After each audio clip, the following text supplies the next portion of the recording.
Let's call the December 17th TTSA board meeting to order.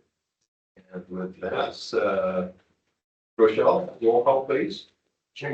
Director Clement? Can't hear him.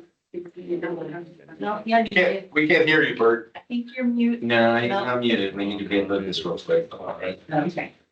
Stand by. I have verbal or sign language confirmation and visuals that is present. Director Cox? Yes. Director Wilkins? Yeah. Hansford? Yes. And President Wilson. Here. All right. We established that today. Okay, and this meeting is going to be potentially a little bit longer than what we're used to, so let's buckle up and enjoy this very important stuff that we're going to be covering. So do we have public comment at this time? You do not. Rochelle, no Morning, Bert. online or written? Thank you. I think you're muted. I'm Oh, you not. can hear Josh. Can't hear me. I don't know what. You want me to log back in or something? That would be bad, I think. There we go. Good, thank you. Do any directors wish to adjust or remove any of the items on the consent agenda or regular agenda? I move we approve the agenda. Okay. Second. Michelle, I believe we need the roll call. Yes. Director Clement? I'm here. We are doing roll call to approve the agenda. And so Clement, Cox, Yes. Wilkins, Yep. Hansford, and Wilson.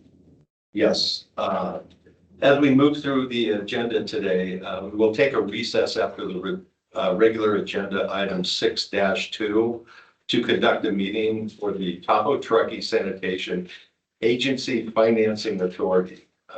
Once we are finished with that, we will then resume PTSA business and return to the regular agenda on item 6-3. In addition, we are scheduled to receive and file fiscal year 25 audit. If the auditor is not online by the time we arrive at that item, regular agenda item 6-4, we will move to the next item and continue to do so until they are online. And we're expecting them, I believe, Liz, at 10 o'clock. Yes. Thank you. Any questions? Do we have a motion to adopt that agenda? I'd like to move that we say the pledge of allegiance. Oh, thank you, Dale. Thank you. By Paul. I pledge allegiance to the flag of the United States of America and to the republic for which it stands, one nation, under God, indivisible, with liberty and justice for all. Keep the track. Keep the track, Scott. So we have a motion, and I believe, did we get a second? Sure. Okay, And roll call again. We have a Director Clement, Yes. Director Cox. Yes. Director Wilkins. yes. And Director Hansford. And Director Wilson. Yes. Motion approved. And, Sorry, we're trying to. yeah, Have to select that so I can, there it is. Which. There you.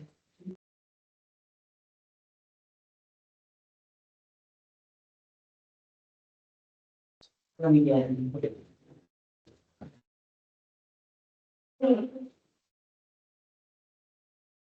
We lost it.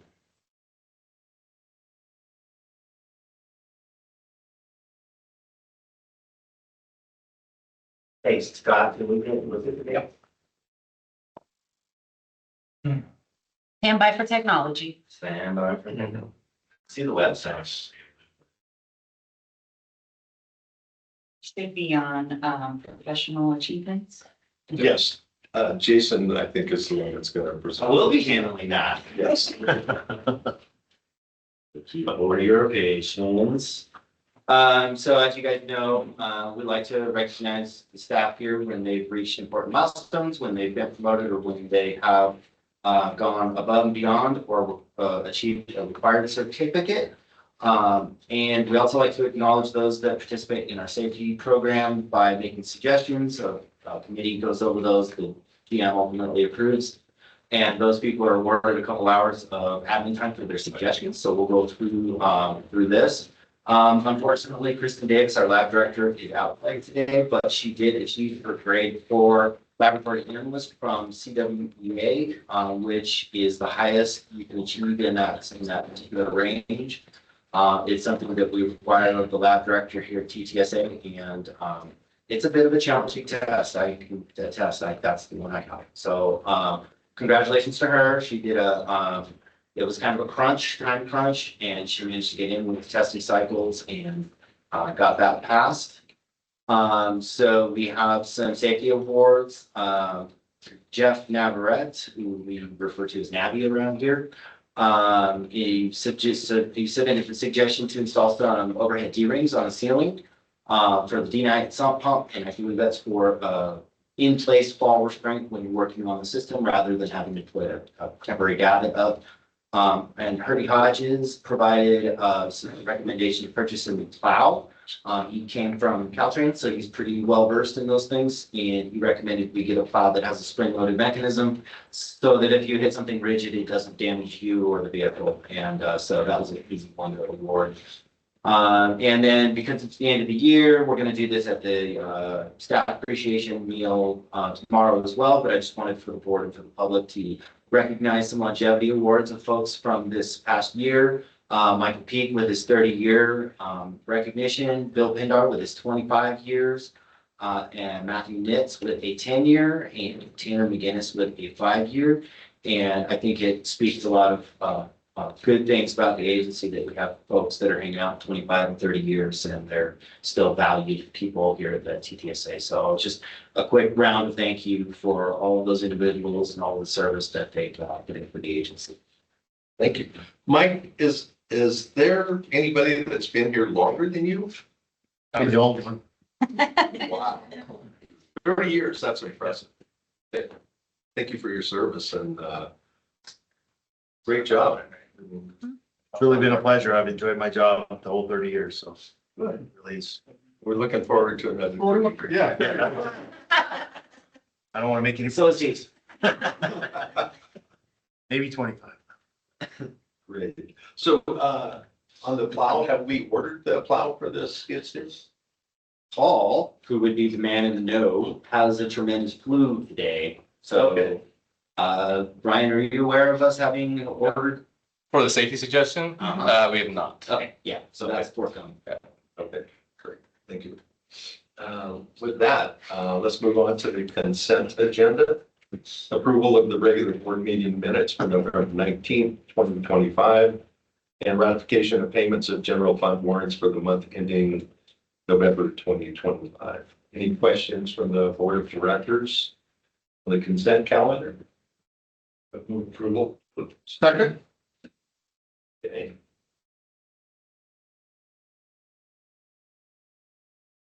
And second by Director Cox. Roll call Director Clement, Yes. Director Cox, Yes. Director Wilkins, Yes. Director Hansford. Yes. And President Smith. Yes. Motion approved. All right. Now we'll move on to the regular agenda. Review and approval of the agency's debt management policy. We get to see Liz for the first time today. For the first time, for a long time. Morning, President Wilson, members of the board. I'm here today to talk about several things. And so I would like to set the stage quickly with some opening statements that will help align the next few actions and resolutions that we'll be asking you to approve today. We have been preparing for this moment since I got here. And I've been here almost 2 years now. When we cross over on New Year's, I came in January of 2024 as a consultant. And one of the first things I was asked to do, besides some accounting things, was to look at our cash flows. Everyone remembers the favorite mountain and bars charts. And at that time, we were looking ahead a year or two, and our expenditures were going to increase, or going to surpass our revenues. And some debt issuance or some type of borrowing was the conversation that we were beginning to have. As a prudent board, you got ahead of that, raised rates before I even got here. And in that rate model, there was an assumed level of debt. So the conversations and the things that we're asking the board to do today should not be new or should not be a surprise to anyone in here. You all were planning for it before I got here, and we've expedited it since I've been here. So I just wanted to set that stage and remind you all, it's not a new story. We're finally here. We finally got to that point where we're ready. We have our ducks in a row, our I's are dotted, our T's are crossed, and we're ready to get into the market and issue some debt and move forward with our capital projects. So it's an exciting day. It will be full of a lot of words. I'll be careful with choosing my words. And I tried to highlight some key aspects of a very long, I think the packet for one item was 198 pages. So since you all survived that, I'll try to give you some key highlights and keep it a little more simple while we're talking through it today. Again, our overall financial objective is to preserve and continue building our cash reserves, and the actions that we're asking you to take support all of that. The $25 million in bond issuance that we're talking about today is a conservative approach to what we have going on at the agency, and more debt is likely in the near future. As you all know, it's been a little bit of a challenge to start to spend some money. We've produced capital plans that were great and had a great story. And then we came 6 months into the fiscal year and said, oh, we didn't start on spending. Oh, we're still defining that project. Well, we've done all of that work. And a lot of that started with the board giving authorization to head the direction of nutrient removal with NBR versus doing rehab. That was a big question when I got here. And that was a lot of the, well, if we do this, well, if we do that. We eliminated some of those what if scenarios. We got a path. Next step that we needed to take was to continue to work to refine and update what was called the master plan originally and deliver a CIP. Those will be coming in the next few meetings. But that's really that spending plan that we needed to identify what and when.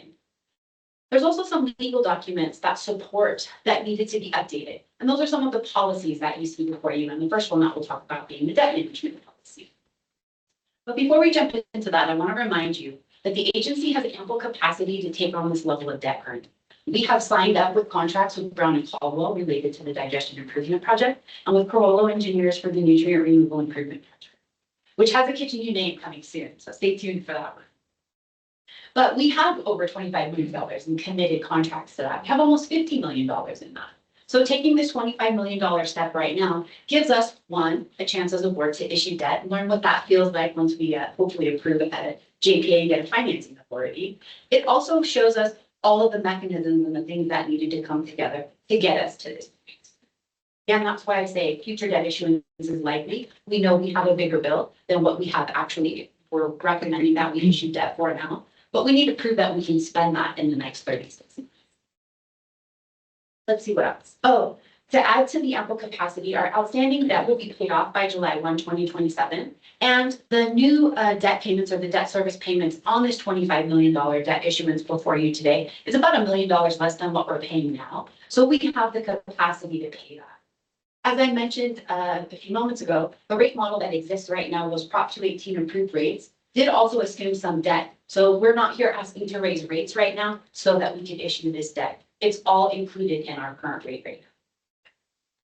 So today, it's about approving resolutions and policies that will delegate authority, not necessarily what I'll call NAT eyebrows specific numbers. The resolutions assume a debt proceeds of $25 million and about a 3.5% interest rate. We're not in the middle of January, so as best as they looked into their crystal ball, that's what seems reasonable. You'll notice higher numbers in some of the resolutions. We needed to narrow down that authority that you're delegating, but still give us some flexibility while we're in the market. So that's why you see some higher numbers in the resolutions. Also, there are a lot of policies, a lot of work we're asking you all to go through and to do today, but those policies really support the financial framework of what we're doing today. Everyone ready to go on the journey? I will also just add a little tidbit while we're talking about interest rates. We looked today and the WIFIA rate today, if we were standing here only talking about a WIFIA loan, you'd be paying 4.55%, and we're anticipating only a 3.5% when we're in the market in January of this issuance. So that's good news for us. It doesn't take WIFIA or SRF off the table. We just have to mature in our project schedule a little bit more before we can jump into those markets. Okay, the debt management policy review. In your packet was a robust debt management overhaul. There is a current debt management policy. The last time it was reviewed was, I believe, we were issuing refunding bonds to take over that SRF loan. We wanted to do a comprehensive revision of the policy. One, to make sure that we're still in compliance with government code, with SEC rules, and always with our GASBs. We want to stay tight with regulators.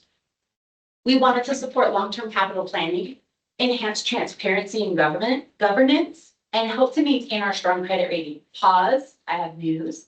We sat through rating agency presentation yesterday or last week, and just last night we found out that we were reaffirmed at AA. So that's great news. All of the assumptions that we made will hopefully be able to see.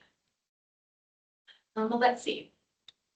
Some more of our strategic objectives. We talked about supporting long-term planning. We also want to enable cost-effective infrastructure financing. Some of the key policy enhancements that you'll see, things were just made more clear. We used more words. We tried to define a few more things. We wanted there to be more clear criteria for debt issuance, for refinancing, and how those are administered. There's expanded guidance on credit enhancement and reserve fund sureties, as well as variable rate debt limits that were included. They hadn't been included before. Part of the document also talks about evaluating pay-as-you-go versus debt financing. Those are conversations we'll continue to have. What can we pay for out of the cash coffers we've built up versus what should we debt finance? The use of municipal advisors for guidance. Thank goodness for the team that we have. They've been very, very helpful. And again, integration with capital planning and budgeting. As we talked, we needed to have a more robust capital improvement program, and that's coming in the next few board meetings too. We also wanted to add some refinancing and sale methods in there. There's some refunding triggers when we should come to the board and take a look at, hey, maybe we could do better. We issued this debt 10 years ago. They're callable now. We're able to go out and refinance and save us a couple of pennies that will add up. There are some triggers in there for when we should have those conversations with the board. We also reviewed the sale methods, competitive, negotiated, and direct placement. Those are all things that Stephen talked about when we did our debt one-on-one workshop a couple of months ago. We also wanted to provide some flexibility based on market, as we're talking about. You're delegating some authority with guidelines, but we need to have a little bit of flexibility on the day in the market. And then compliance and oversight. A lot of the compliance and oversight belongs strictly to the general manager, and this blends it and allows the CFO to provide some of the information and some of the reporting that needs to happen. And again, these are things that we talk about more regularly at Finance Committee, and then we'll determine when it needs to rise to the level of the board. The review frequency for this policy is as needed. We definitely need to take a look at it anytime we're going to issue future debt. Other than that, maybe we'll dust it off every 2 years, taking a look at it if we're not out in the market and see if we need to make any changes. But if we're not issuing debt, there's not that immediate need to take a look at it to see if there's any updates that are necessary. So that was hopefully a quick review of a lengthy item that was in your packet. At this point, are there any questions? Yes, I got one question, Liz. Okay. What board or what entity determines our AA credit rating? S&P gave it to us this time. That's the credit rating agency that we went to, Standard & Poor's, and they're the ones that gave us the original AA rating when you issued refunding bonds to take out the SRF loan. Thank you. You're welcome. Any further questions? Comments? Right. Okay. We go to the next slide, it will have the recommended, I apologize, there is an item that I do need to add. There was some feedback from board members prior to the board meeting, and there was a recommendation to make 2 edits. So at the very bottom of page 2, we would like to add some language that just strengthens, and I need to step over here because I didn't bring the language with me and I can't see it from over there. But really it adds in the component of, if we're going to take a look at issuing debt, we need to make sure that any growth projects are accounted for out of our restricted growth from our connection charge fees that we have. So we wanted to make sure that we added that for transparency, if the board is okay with that at the end of page 2. At the end of page 3, we wanted to make a little more robust statement for the credit rating and talk about keeping our industry standards. We want to have prudent financial management, and providing the analysts with timely, complete, and accurate information. It doesn't change the intent of any of the statements on the page. It just really adds language to strengthen that credit rating statement on the bottom of page 3. So then before the board would be to approve the agency's debt management policy with the following consideration. We would add those with the board's approval.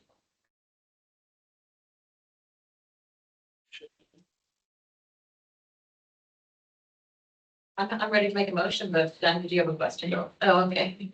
I'll make a motion to approve the debt management policy with the additional considerations. Second. Second by Bert. And roll call. Call Director Clement, Yes. Fox, Yes. Wilkins, Yes. Hansford. Yes.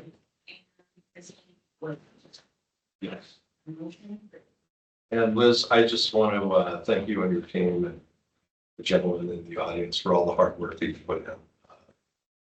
I know getting up to this point was not easy, and the way you put it together and presented it made it much more clear, and I think we're headed in the right direction. And with that, I believe that you're continuing. Still here. Good morning again. Hopefully we don't get good afternoon again. Okay, item number 2 is to have a discussion and hopefully an approval of a resolution that would actually execute a joint exercise of powers agreement to form a new entity, the Tahoe Truckee Sanitation Agency Financing Authority.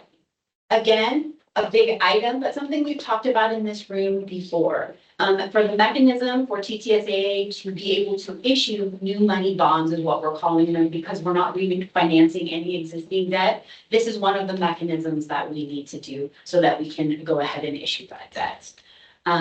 Taking a look at the purpose and background, again, it enables the issuance of these revenue bonds. And again, we talked when Stephen did Debt 101 here, as well as other conversations, that revenue bonds are preferred out in the market because it's just a lower borrowing cost. It makes it more effective for us. And so that's why we're asking you to go ahead and do this formation of the JPA. We would be forming it with the California Statewide Communities Development Authority, the SCDA, how I will refer to that going forward. They're a JPA in and of themselves, and that is their sole purpose. They join together with other entities like us so that we can get out into the market and issue debt. It's a very limited role. It's formation only. They do not have a seat on the board. They do not have any other say in when we're issuing the debt. The TTSA board will govern all authority actions, and that's set forth in the resolution. The structure of the authority will be that the new entity is TTSA FA. So we don't have enough letters as it is around the lake, but why not add a few more? It is governed entirely by this TTSA board, and the officers mirror TTSA leadership. They may have a different name. You may be executive director in the financing authority, general manager at TTSA, same. The fiscal impact to do this, there is a one-time cost of $10,000 that we'll have to pay to CSCDA. Legal costs are covered by the bond financing, so you're not going to see this $10,000 show up on the warrant. It's all cost of issuance. And Jones Hall has been managing the filing of the documents with support with our general counsel, Josh, from DKS. I will tell you that at their December meeting, CSCDA did approve us to become the financing authority. So now the next action is for this board to approve resolution 21, 2025 to complete that cycle. So with that, I'll turn it over for questions on what this resolution is doing. Any questions from board members? Public? Bert? We're good? Thank you. All right. Then the recommendation before the board is approval of resolution 21, 2025, authorizing and directing execution of a joint exercise of powers agreement to form the Tahoe Truckee Sanitation Agency Financing Authority. Okay. And with that, I put for a motion to approve. We approve resolution 21, 2025. Okay. Second. Dale, please. When we authorize this this, entity, so to speak. Yes. Is there a board of directors or is that us or? You, Okay, so what we're doing is we're extending, a financial arm of our existence here. you're creating another entity that will have the ability and the authority to issue the debt. And then TTSA will pay for it. There will be future resolutions that will tie us together, but this one right now is saying that you would like to form this financing authority. You all will maintain board membership. You will still be the executive director / general manager. I will be the treasurer / CFO. Thank you very much. No further questions. So, and I believe, Liz, correct me if I'm wrong, the meeting of the TTSA FA will, when needed, be incorporated into the existing board. It absolutely will. There's a little disjointed step here because we had to form the JPA right now. Right. So let's fast forward to next December. Okay. Ideally, we'll meet annually. There'll be bond issue, disclosure reports that I'll need to share with you or updates on what's happening. There may be a need to meet more frequently if we want to issue more debt before then, but at minimum, there'll be at least one meeting a year where we cover the disclosure items. Thank you. So I believe we have a motion by Director Wilkins, and I don't know, did we get a second? Yeah, I. Okay. With that, let's take a roll call vote. Director Clement, In favor. Director Cox, Yes. Director Wilkins. Yes. Director Hansford, and President Wilson. Yes. Motion approved. Okay. And with that, I believe we suspend this, I don't know if that's the right word, suspend this meeting and move into, Josh will jump in if we go astray and start saying words that are in illegal territory. But I believe we need to recess the TTSA regular Board of Directors meeting and then call to order the TTSA Financing Authority Board of Directors meeting. okay. Everyone spin your chair That's around. correct. Thank you, Josh. Yes, Dale? I move we recess. Since it is. So I'd like to call to order the regular meeting of the Tahoe Truckee Sanitation Agency Financing Authority to order. Board of Directors meeting is called to order at 9:27 a.m. Roll call by the board clerk, please. Director Clement, I'm here. Director Cox. Yes. Director Wilkins. Yes. Director Hansford. Yes.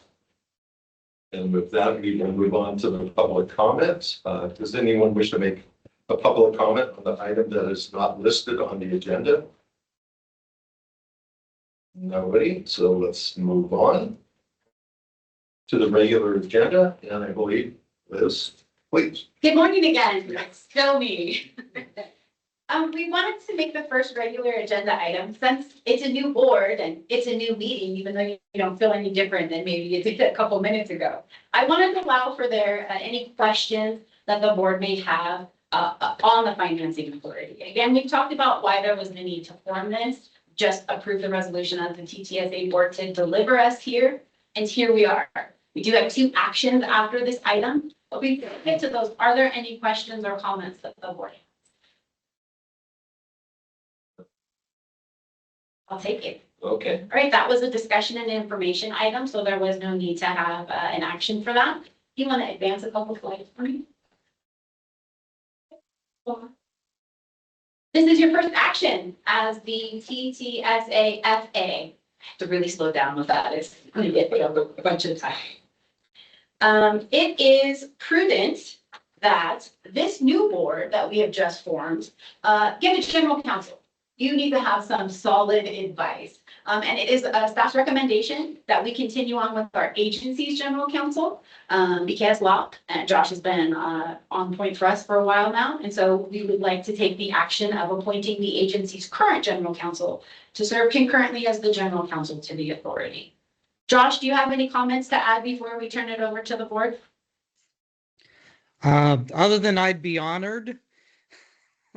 And, this is something that other clients have done in various guises, and generally we have advised those clients as well. So we're very familiar with how these financing arms work and happy to take on this additional work. Thanks, Josh. Great, thank you, Josh. With that, I would entertain a motion to appoint Joshua M. Horowitz of BKS Law as General Legal Counsel for the Tahoe Truckee Sanitation Agency Financing Authority. So moved. Second. Okay, Motion by Director Gross, second by Director Wilkins. We'll call for Director Clement again. In favor. Director Cox. Yes. Director Wilkins. yes. Director Fensberg. Yes. And President Wilson. Yes. Motion. Congratulations, Josh. Thank you. With that, now we would move on to consideration and approval of resolution number FA 1-2025, authorizing the issuance of wastewater revenue bonds related thereto for the purpose of financing wastewater system capital improvements. Got real fancy and legalese on that. That- Most people have reviewed those words. If you'll go to the next slide, then. So again, the purpose and background, why are we here? The authorization of issuance of up to 27.5 million cause. Remember in the opening where I told you we have guardrails, but some flexibility? That's why you don't see 25 right there. Authorizing the issuance of up to 27.5 million in wastewater revenue bonds by the financing authority that we just made, so that we can fund capital improvement projects, specifically right now digestion improvements and nutrient renewal improvement projects. We go to the next slide for me. So it's a little tiny print here, but I wanted to point out exactly what this resolution was doing. So first, with approval of the resolution, you're authorizing officers to issue bonds under California bond law to fund the wastewater capital projects we just talked about. You're executing financial agreements. It's an indenture of trust with US Bank. They are our trust company, and an installment sale with the agency securing repayment from system revenues. The bond sale, we're preferring to do a competitive sale. We did talk about the difference of competitive versus negotiated. If for some reason that day in the market negotiated presented itself, there are limits presented with that. Again, those guardrails that we would need to stay within. Included in this packet was an official statement. The official statement is one of my favorite documents. You'll hear me say that about a handful of financial documents that we do, but it is a concise one-stop shop of who we are, what we're doing, why we're doing it, and how we're going to pay for it. It talks about you all, it talks about your executive leadership team here, it talks about what the agency wants to do. So if you haven't read all of it, I would say invest some time in that particular document. The other ones, lots of legal words. There is also bond insurance. We may decide to purchase bond insurance. You're giving us that authority. And then execution of all of the related documents that we need to complete this entire process. That's what's packaged into resolution FA 1-2025. You'll also notice the numbering convention of the resolutions is different so that we can keep them separate when we know it's the financing authority approving something versus the TTFA board. So you'll always see that FA for it. Those are the kind of quick highlights of what's included in the resolution or the financing authority. Are there questions? Nope. I know you got one. I can feel it. I got a little bit of a question, Lizzie. Okay. When we put these bonds out on a competitive market, what if nobody buys them? I mean, that wakes me from a sound sleep at times. Okay. But someone will buy them. We Okay, are. I mean, you're confident that someone will buy them. I am confident with as many times as I have done this at other entities, we have never not gotten a bid. Okay. Mostly been oversubscribed, so maybe our pricing could have been different, but we are attractive because we can pay back, right? We get our revenue on the tax roll. It's not based on who's here right now, how many times they're flushing. We get a set amount, and that's very attractive out in the bond market because we're guaranteed to be able to pay those. We also have very strong reserves. They look at ratios and different coverages. We're able more than one time over to pay for our debt service, and that again, strong metrics out into the market. Some of the reasons why we've been talking about changing the reserve policy, the fund policy, and other things that are in the packet are to do just that, keep our attractiveness in mind. You convinced me. Good, I'm glad. Now, the second question is who of us is gonna monitor the sale? Meaning what exactly? Who, from this board, new board, Mhm. are going to keep track and monitor, the sale of these bonds? So you're delegating the authority to the executive director. Okay. Also, the board president plays a role in it All right, as you're on well the as I hook. do. Yes. So most likely what will happen is we will go out in the market prior to the January board meeting. We'll come back at the January board meeting and give a report. If for some reason there isn't a January board meeting for whatever reason, we can send out a board report or we can hold the information until February. We'll figure that out. Thank you. Questions or comments? Just a comment, I thought staff did a great job, and I know lots of you were involved with putting together the official statement and describing TTSA.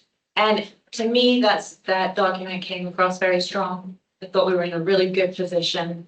And so I just want to say good job to everybody who is involved in putting that information together. Thank you very much. And, you know, I think, Liz, you said it just a little while ago. To get to the point we are now, if you go back 2 years, and the work that's gone into positioning the agency to be where it is, to have AA rating and have the reserves that we do, to make it really attractive for somebody to say, oh, yeah, we trust that they're going to be a good entity to invest in. So with that, you know, it's a long road that we got here, but I think we're where we should be. I'm confident you'll keep an eye on things. Oh, yeah. That's why I'm taking January off.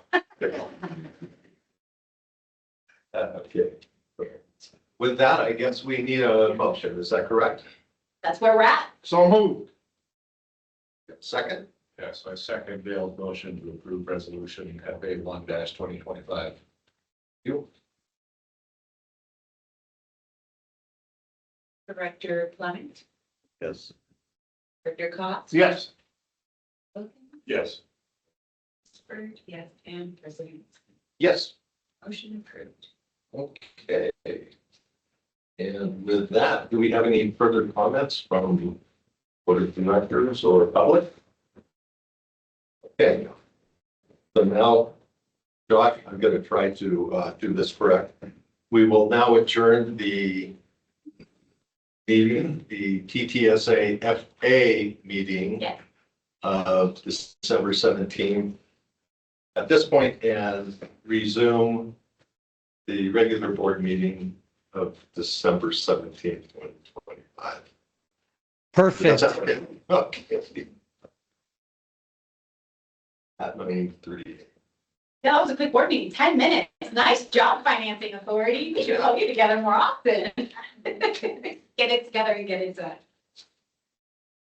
All right, well, welcome back to the regular TTSA board meeting. Now before this board is the second piece of the resolution that will complete the bond issuance approval. If you'll go to the next slide. One of the things that I tried to point out and illustrate on this next slide is what's different in this action or this delegation of authority versus what you just approved as the TTSA FA board. So taking a look at this one, the entity adopting the resolution, that was an easy one. This is TTSA. We just did the financing authority for that other resolution.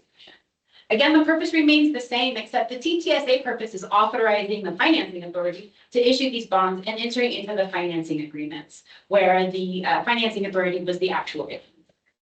Delegating the authority is very similar. Again, TTSA with this resolution is delegating to the financing authority and to the TTSA authorized officers that we mentioned, where the financing authority was giving it to the executive director and treasurer. The installment sale, TTSA is committing to repaying this via our revenues, where the financing authority is financing the project and getting the payments for it. The bond sale execution, again, this is approving the sale and delegating the execution from the TTSA side, where we already, on the financing authority side, executed the sale, the award for bid or negotiation. What I want to point out is the next slide. How these two work together. Why do we have to have two? It was confusing to me also. I'm just glad I got them right in the packet. That was confusing for a moment also. But the financing authority resolution really was that formal authorization to issue that debt and execute the necessary agreements to fund the project. This resolution is PTSA's agency internal approval to proceed, easy for me, with the financing structure and to commit to the repayment piece of it. Together, it's the dual approval framework and paperwork that we discussed in prior meetings leading up to this one. One from the operating agency, which is us, and one from the financing entity, which was what we just closed the meeting on. It keeps us compliant, keeps us legal, keeps me out of what I always tease is called bond jail. Questions on the resolution before the TTSA board? Bert, any questions, comments? Okay. Then, before you, approval of resolution 22, 2025, approving documents and actions pertaining to the issuance of wastewater revenue bonds by the Tahoe Truckee Sanitation Agency Financing Authority for the purpose of financing the wastewater system capital improvement projects that we talked about, particularly right now, digestion improvement. So I move we approve resolution 22-2025. Second. Second. Wilkins, second by Director Fox. All Director Clement. Yes. Director Cox, Yes. Director Wilkins. Yes. Director Hansford. Yes. And President Wilson. Yes. Motion is approved. With that, we move on to the audit. We would move on to the audit. I don't see Jonathan in, and we are about 20 minutes ahead of where he said he'd be able to dial in. Okay. So if everyone is okay, if we could move on to item 5 and 6, the reserve policy and the fund policy, that should buy enough time for Jonathan to be able to call in. Okay, sounds good. If you just want to speak through those, please. Give us a second to get technology where it needs to be. Little preview of the audit slides that Jonathan's going to go over.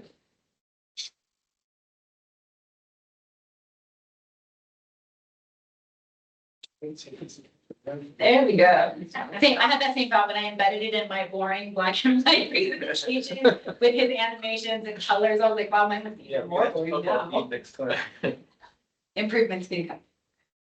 All right, well, we're gonna skip ahead to agenda item number 5, which would be the review and hopeful approval of the agency reserve. So first I will note that we have a current, it's called a fund policy. It is online. I came to this board in 2022, and it does a couple of things. I wanted to take the approach of separating the reserve target policy, our reserve policy versus our fund policy, because one may need to be updated more frequently than the other, based on activities of the agency. So first, we're going to talk about the reserve policy. Why are we doing it now? There are a lot of things in this board meeting that you guys have to do. So why are we also adding the reserve policy in right this minute? Well, we're issuing bonds now. And that's our opportunity to reintroduce ourselves to some of our investors. But we also want to open that door a little bit wider for other institutional investors. You know, in the past, we issued small amounts of debt comparatively out into the market. So because we know we have these larger projects ahead of us, and this won't be a one-time in the market, we want to take that opportunity now to lay those foundational policies so that door can open wider. Well, we do have large projects to finance, and this will provide that important criteria that some investors take a look at before they decide if they're going to buy our bonds. When they're looking that day, are they going to push the button and get some of them? Before they do that, they're going to look and see what are our target levels? How are we able to repay them? How strong are our financials? The reserve and the funding policy lend themselves to that criteria. I often say to myself, wow, doing this right now feels painful, but my future self is really going to look back and appreciate this. And this is one of those moments where we'll look back 18 months from now and be happy we took care of this right now. Another driver for me and why I started looking at it before we started getting into the we're going to issue debt right now is we're not meeting our current capital targets. And that doesn't make me feel good when I stand here and we talk about budget time and I'm saying, well, we're adjusting this because we can't meet our target. We're not changing it to just something that made me feel better or something we can't meet. We took a look at what's really appropriate for our capital reserves where we're not able to meet those targets, and we put that language in there. You will notice that this is a higher policy level. The current fund policy that we have kind of starts high, but gets way down into the weeds of how we're accounting for it. The concern at the board level should be the policy. Where is the money that we're reserving? How did we come up with those targets? And how do you guarantee that that money is there every July? So we'll cover a couple of those as we go through the presentation. Oh no, stay right here. So purpose of a reserve policy, quickly safeguard our financial operations and stability. We want to mitigate risks.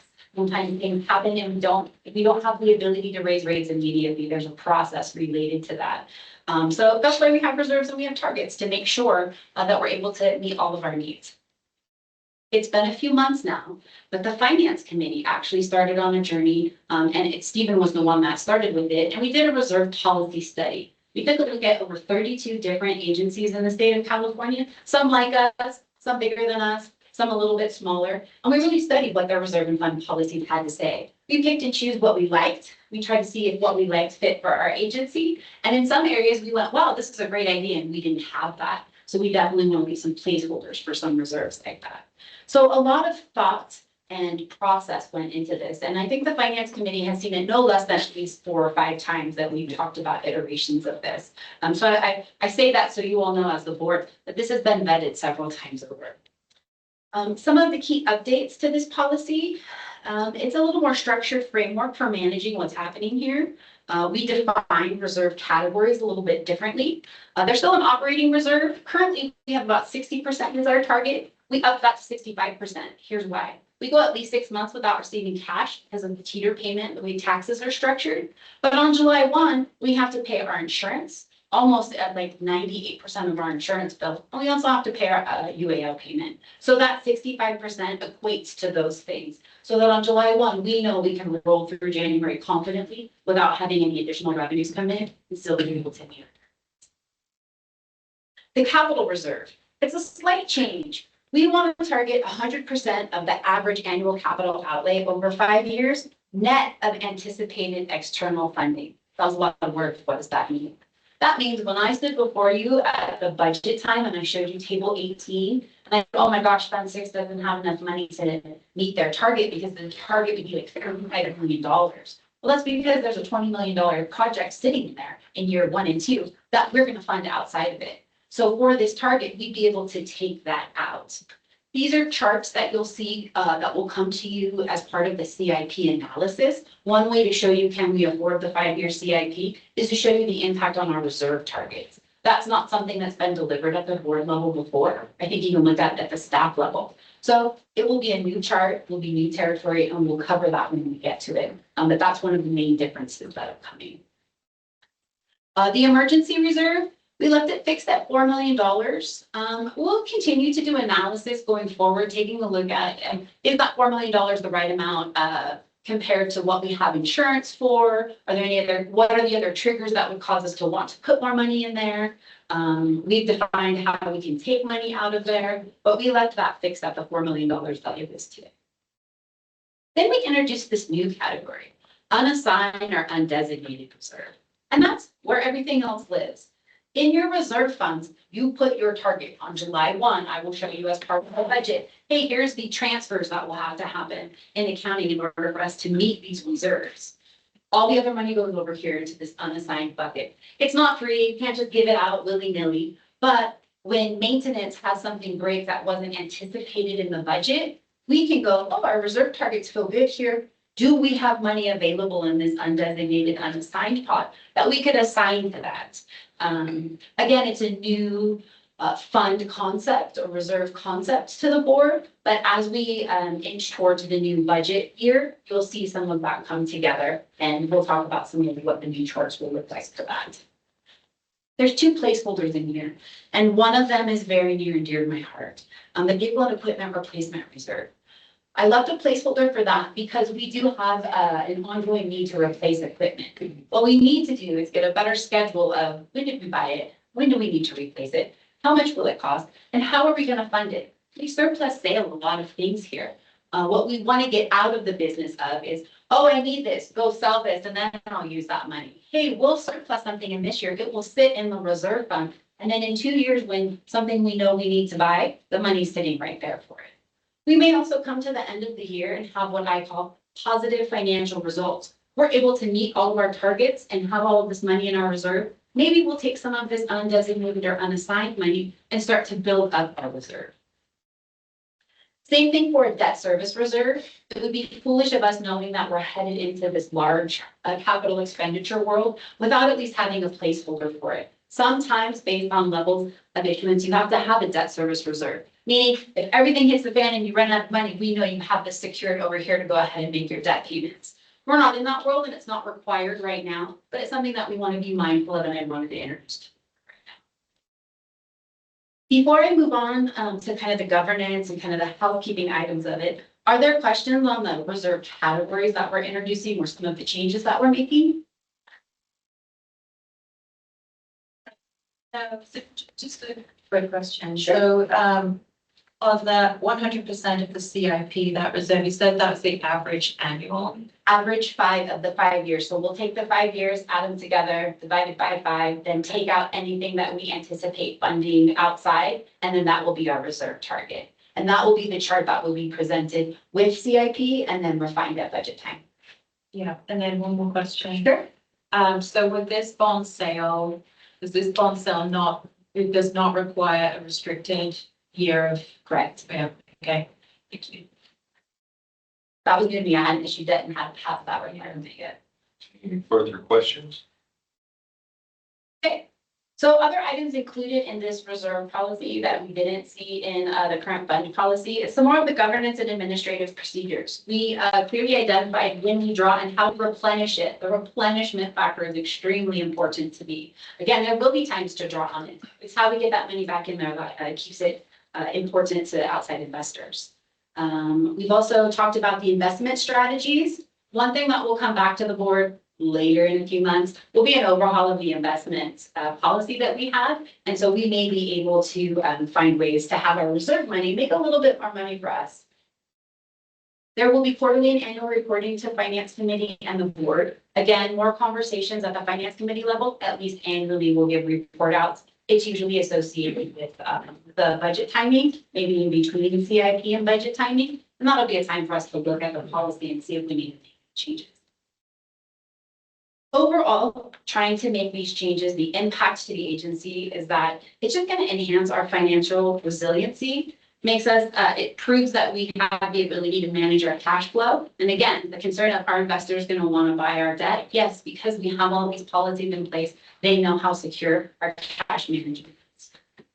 Always transparency and accountability. We need to be clear and true to the public, and this allows for that.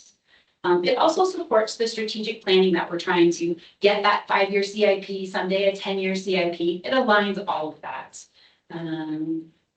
I think those are the highlights I have. Do you have any questions at this point? This point, Bert, any questions? Yeah, just trying to stay awake. We're good. Come on. That's a comment. Yeah, that's fair. It's like the good time you heard it. No questions. Yes. Just really pleased to see it, actually. I think this is what we should have, and it's well written. I like how you've even included a little replenishment piece in it. So I'm just really happy that we, will hopefully we all agree to it. Same. Fingers happy to see it. Yes. Other comments or questions? All right, and the recommendation before the board is approval of the agency reserve policy. So moved. Sorry. Paul? Director Clement, In favor. Director Cox. Yes. Director Wilkins. Yes. Director Hansford, and President Wilson. Yes. Motion approved. And do we possibly want to take a brief I would recess? love to take a break right now and get a sip of my coffee that I've been Okay. staring at across the And room. then if we're back at 10 o'clock, we can expect, Absolutely, the auditor should be here, and then I only have one other item after that, so. Great. Let's call somebody field. The work meeting. Yeah, citizen, we've got some actually. Still here. Yes, I did receive a picture from the auditor. He's still about 15, 20 minutes away from his computer. But I believe we have 15, 20 minutes worth of material in this board meeting that we can give to you now and then still allow him to do his presentation in about 20 minutes. Sound okay? Yes. So then we are at item number 6, which is review and approval of the agency fund policy. And again, the fund policy is here. I was like, wait, what's that? Bad. So you've now approved a reserve policy that will replace the existing fund policy. We need that second piece of it. We need a little bit of that high level accounting fund policy level so that we can then change our charging accounts. We still have more work to do.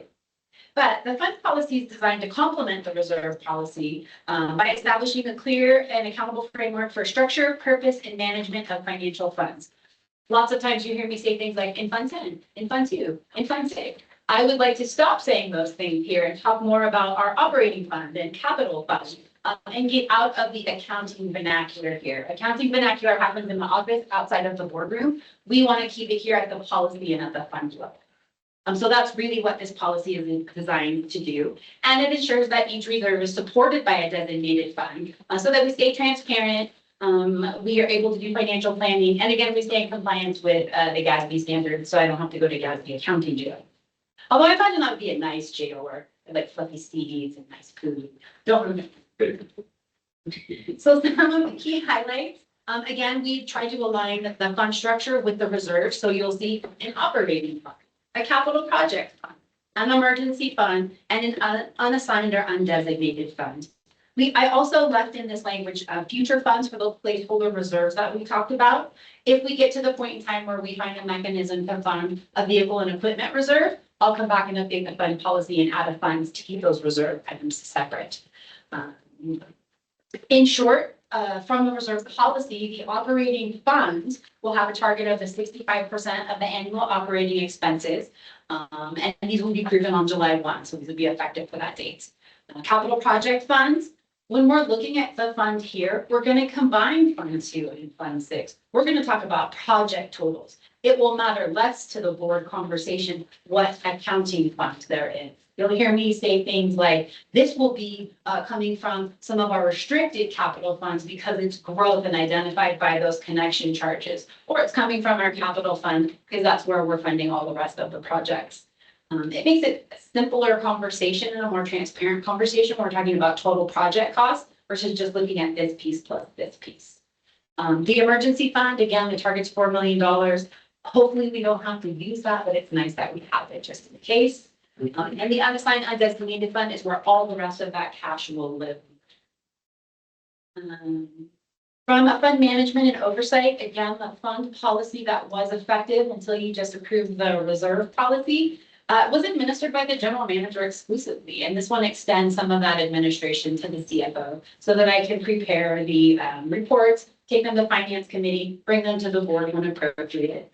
The fund policy will be reviewed about every 2 years. We'll obviously take a look at it if we update the reserve policy, but there may be a need to update some of our targets and not have to change any of it. That's why having the 2 separate documents that work together provide that additional transparency. Well, let's talk about what else. Thought it was important to just comment again why a standalone fund policy is important. We talked a little bit about that, but it's really that operational clarity. It's so that we can have strategic conversations with the board about where our reserves should be, but then we can have some more operational accounting and administrative conversations so we can talk about how we get to that strategic planning goal. It's effective governance. It allows TTSA to meet policy-driven and statutory obligations while keeping us transparent and giving you great financial reporting. Questions on fund policy? I have one. Sure. So you had a couple of interesting reserves listed in there, a non-spendable reserve and a committed reserve.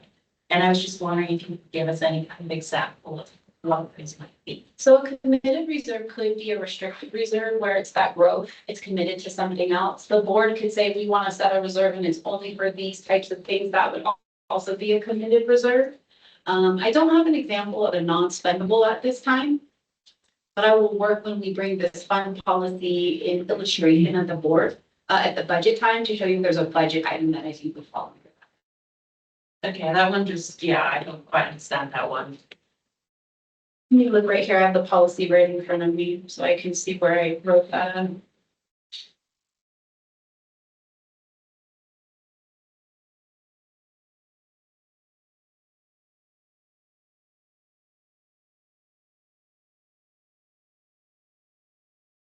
Where did you see that in the fund policy document? This is the list where you have each of the different types. So I have the operating fund, the capital projects fund, the emergency fund, and then there's that unassigned undesignated fund. That's where you're talking about? No, no, it wasn't there. Okay. It's not, I don't have it in front of me, so I. I'm not seeing those words come to me right now, but if this is something where I can look for that and we can bring the fund policy back to a January or February board meeting and approve it at that time to provide more clarity. It's something that can be talked, I think at finance committee. Okay. I just want to understand, I didn't understand why it was listed in there. Because I don't understand it, so. I'm sure you have it in there for good reason. Well, I can't sure find it standing here, so that's causing me a little bit of concern that something. I remember seeing that somewhere. Yeah, it's definitely there. I gotcha. Not a big issue for today. I'll provide more clarity at the January finance committee meeting on it. That's great. Great, because you won't be there. I read through those lines. We'll make sure to report out for the full board what it is that we talk about though related to that. And I apologize for not being able to have my eyes on it right here. Admittedly, there are a lot of tabs open in my brain right now, but I will provide more clarity on it. On the whole, the idea is to create those specific funds that tie to the reserves. But again, now there's this undesignated pot where we're saying it's not assigned to these reserves. It's still tied to board approval. We're not just gonna willy-nilly spend any of that money. It's how we can identify, hey, we have this new thing that we want to purchase. We didn't know it at budget time. It just came to us. And now we've looked at our unassigned reserves and we have money in it. We're able to move it into something so that we can spend it. But I'll look particularly for those words and figure out why I pinned them. Are there other questions I can attempt to answer?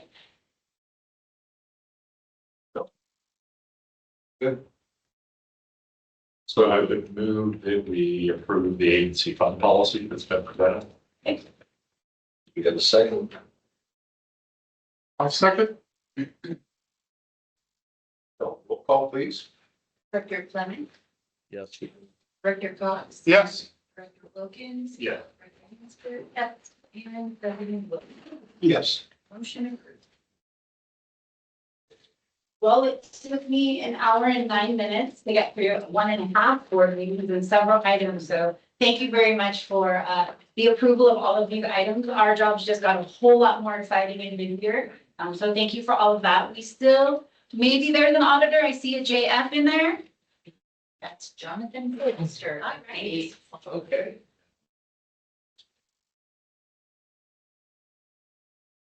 There he is. Good morning, Jonathan. Thank you for joining us. Can you hear us? Good morning. I appreciate your patience. Yeah, absolutely. Give us just 1 second and we'll turn it over to you for the audit presentation. We're ready.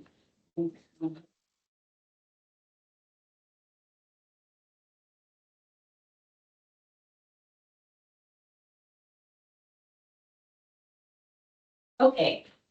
So we have our audit partner, Jonathan, here to give us the update on the FY25 audit. Before we launch into Jonathan's presentation, I just want to take a moment to commend the team, which is mostly Michelle and her team. But when I got here in January of 2024, we were still wrapping up the FY23 audit. The FY24 audit did take a little bit longer than we wanted it to as well, but we are getting back on track for FY25. So I couldn't be more pleased that it's still 2025 and we're presenting the FY25 audit. So with that, I'll turn it over to Jonathan.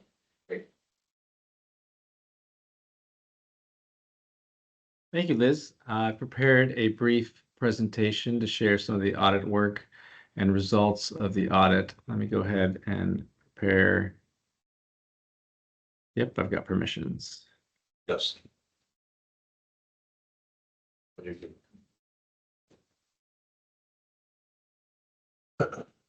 Yeah. It will look different on Vernon than his. Yeah, we have your slides, Jonathan. It's a little different. Your slideshow didn't like our slideshow, so. Yes, let me switch it back. That for some reason, whenever I begin the regular slides, it likes to put it on a different monitor. Let me go ahead and let me start the slideshow first and then share. That'll work. We're gonna go ahead and control it here. When we share the screen, things go a little crazy. So if you just say Oh. next slide, Rochelle will turn to the next slide. We have it showing here in the room. Okay, great, even better. All right, thank you, Liz, and I appreciate the board's patience. Hustled over here from another board meeting, so I appreciate your patience. Let me see which one are you on, Liz? The audit results of financial statements? We have the very first slide, yeah. Okay. I'm sorry, the second slide. Oh, second slide. Okay. So the audit results in the financial statements, a little bit background on the timing. We did start preliminary audit procedures in May of 2025, and our team was out in the field in person in October of 2025. As a result of the work performed, we issued an unmodified audit opinion, meaning as auditors, we do not have to make any modifications to the audit opinion. This is the highest level you can achieve and considered a clean opinion. On the next slide, a few areas of audit focus, and you can go ahead and bring those up all at once, Liz. Got it. Just a little bit about the work we do. Our standard audit approach includes substantially testing on material assets, liabilities, revenues, and expenses. So what does that mean as auditors? As auditors, what we do is we reach out directly to your financial institutions. So the cash you see reported in your financial statements, the long-term liabilities reported in your financial statements, your OPEB and pension liabilities. We get as much information as possible from third parties to substantiate the information that's reported in your records. Something new this year that was an area of audit focus is the implementation of a new accounting standard, GASB 101, titled Compensated Absences. This standard changed the way you account for this liability, which is your vacation and sick leave. And I've got a slide after this to describe some of the differences from the prior year and going forward, how this affects yourselves and all government agencies, actually. Lastly, in addition to our standard audit approach, we are required to perform an unpredictability test, meaning outside our normal scope of audit procedures. This year, we decided to select a sample of bank reconciliations. So as part of the regular audit, we look at your June 30 bank reconciliation. What we did this year is we selected random months, reperformed the bank reconciliations, made sure they were reviewed timely, and without any errors. So I am happy to report there were no exceptions noted as part of this unpredictability test. The next slide demonstrates a change in accounting that affects all government agencies, not just TTSA. And I'll explain a little bit on what was required before and going forward and what you are required to do. Before, government agencies were simply required to record a liability of any cash payout due to employees upon termination. So if any cash was due for vacation or sick, that was the liability government agencies had to record. On a go-forward basis, there's actually two buckets all government agencies must account for now. The first bucket is the amount of cash that would be payable upon termination. And what's new is the second bucket, the anticipated time an employee may use for vacation or sick. So going forward, all government agencies, including yourself, must account for this time in both the cash payable upon separation and anticipated time used. And the last requirement as part of the standard for consistency purposes, governments are now required to accrue payroll taxes on this estimated liability. And that is a new requirement as well. The next slide is an excerpt of your statement of net position, the assets and deferred outflows. I've got a few slides on just of the current, and I'll call it a balance sheet and activities for the year. Overall, your total assets did increase slightly from 123 million to 128 million due to a combination of positive operating results and an increase in various accounts receivable. The next slide displays your liabilities and your net position, otherwise known as equity. Overall, your total liabilities did decrease from 26.8 million to $22.7 million, mainly due to the pay down of existing debt and a significant decrease in your OPEB liability. I have a further slide on what happened in your OPEB liability after the next few slides. Overall, you do have a healthy net position of $110.5 million. But I do want to point out, though, that $74.5 million, that first line item there that's titled net investment in capital assets, that is money in the ground. That is your existing capital assets, net any related debt for that. And that is money that is not available to be used for operations. So if you do look at your total equity of TTSA, although $110 million is your total equity, those bottom two line numbers is considered equity available to be used for operations. So that restricted for wastewater capital reserve of $16.6 million and that unrestricted portion, $19.3 million, that is considered liquid equity. So I'd just like to remind boards of directors, when you look at equity as a whole, a big chunk of that is actually money in the ground that can't be used for operations.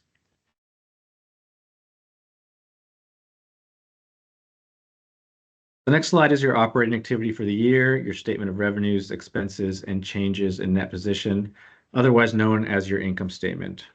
Increased service charges during the year contributed to a smaller operating loss from the prior year. So as you notice, what we call kind of above the line, your operating loss for the past 2 years, you have had a loss. Now, historically, the collection of property taxes and positive investment income, which are components below the line of non-operating expense, offsets the operating loss as it did in the current year and the prior year, resulting in a positive change of $5.4 million.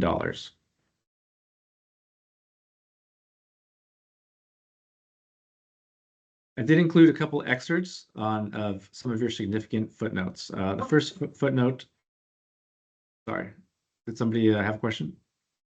Nope, we're good. Oh, okay. First excerpt is note 6, your pensions. And I do like to spend some time discussing your pension disclosures and your OPEB disclosures, because pension and OPEB, other post-employment benefits, generally related to healthcare, are one of the more significant liabilities across governments across California. So I've included this excerpt from your pension footnote that does display the changes in your liability year over year, and also what changes in the estimated discount rate, what might happen to that estimated liability. Now, I do want to point out this information is provided directly from CalPERS. So CalPERS does provide us the actuarial reports, the amount of your percentage of the pool, and then we report that liability in your financial statements using the information directly from CalPERS. So as you'll notice, your pension liability did decrease year over year, approximately $327,000, leaving you a net pension liability of $16.2 million. Now, currently, CalPERS uses a discount rate of 6.9%. If you remember in years past, it used to be slightly higher, and they've been slowly dropping that down to 6.9%. A required disclosure is to show what just a 1% increase or decrease in that discount rate, what it would result in your estimated pension liability. So as you can see, just a 1% bump up in the anticipated discount rate would decrease your liability down to $7.8 million, but just a 1% decrease would increase your liability all the way up to $26 million. The next slide is an excerpt from your OPEB footnote, and this demonstrates the activity reported by your actuary and the estimated total OPEB liability. The second column is your planned fiduciary net position, the tangible money you actually have invested. And the third column is simply the net calculation between the estimated liability and the money invested, your net OPEB liability. So as you can see, The plan's fiduciary net position increased by a total of almost $1.4 million, while the liability in that first column only increased by approximately $493,000. So the increase in your invested monies outweighed the pace that the liability increased, which greatly decreased your net pension, your net OPEB liability, decreasing it down to approximately $52,000. So it's very positive. As reported by the actuary, the plan appears to almost be fully funded. But I did want to point out that similar on the next slide. So similar to pensions, you are required to report, and actuaries are required to report this, what a 1% difference in the estimated discount rate plus a difference in healthcare cost trend rates might have on the impact of the estimated liability. So the actuary uses a current discount rate, which is your estimated essentially rate of return on your investments, of 6.75% to give you the pension liability of $52,000. A 1% increase in that would push up the OPEB obligation to an asset of $1.3 million, but just a decrease of 1% would push the OPEB liability up to $1.7 million. Now, the bottom half of this schedule is also a required disclosure as well, and this is what changes in healthcare trend rates would happen and the impact it'd have on your OPEB liability. So just a 1% increase would increase the liability up to $2.1 million, and a 1% decrease would decrease your OPEB obligation and flip it to an asset of $1.6 million. However, I do like to remind agencies that based on current trend rates, it is not anticipated that healthcare costs are going down anytime soon. So wrapping up all the audit work together, let me know when you're on that final slide, Liz. We're there. Go back. We're there. I'm gonna assume we're on the final slide. Yeah, you're good. So wrapping up all the work that was put together, finance staff was prepared for the audit and responsive to all our inquiries. So I did want to thank Liz and the rest of her finance staff for all the work they did for the audit. Meeting with us to ensure proper implementation of GASB 101 resulted in an unmodified opinion, which again, as I stated, is the highest level of opinion you could receive. So with that, I'd like to open it up with any questions.